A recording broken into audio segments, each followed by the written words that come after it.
President Trump going over the governor's head, sending the state's National Guard to the scene, and tonight he's now sending hundreds of these U.S. Marines. Upon peace, God willing we get peace, are you open to holding an election in your country? Yes, of course. We are open for election, yes. We have to do safety circumstances, and a little bit we need to work in the parliament, because during the war you can't have elections, but we can do security. We need, we need a truth, yes, everywhere, in the battlefield, in the sky, in the sea, yeah, to make possible for people to do democratic, open, legal elections. So you say during the war you can't have elections. So let me just say 3.5 years from now, so you mean if we happen to be in a war with somebody, no more elections? Oh, that's good. I wonder what the fake you like this idea? Yeah. Take a look at your screen. This video recorded just moments ago as we're following new developments overnight in the federal takeover of the district. Breaking news just moments ago, President Trump sending troops to Portland.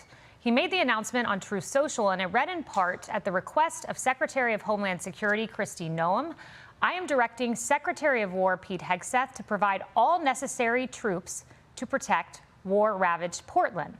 This morning, new federal forces are on the streets of Memphis as the Trump administration ramps up its focus on crime in Democratic-led cities.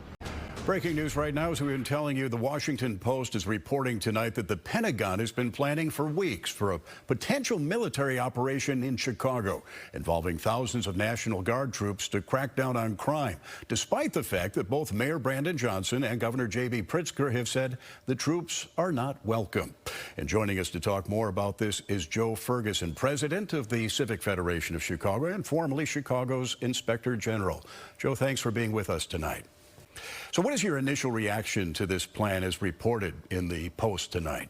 As a law professor at Loyola University, where I've taught national security law for the last 20 years, the governor and the mayor have both said it would be illegal to send in the National Guard for purposes of any form of law enforcement. On the face of things, they're absolutely right. Under what is called the Posse Comitatus Act, which is a Reconstruction era law, 1878.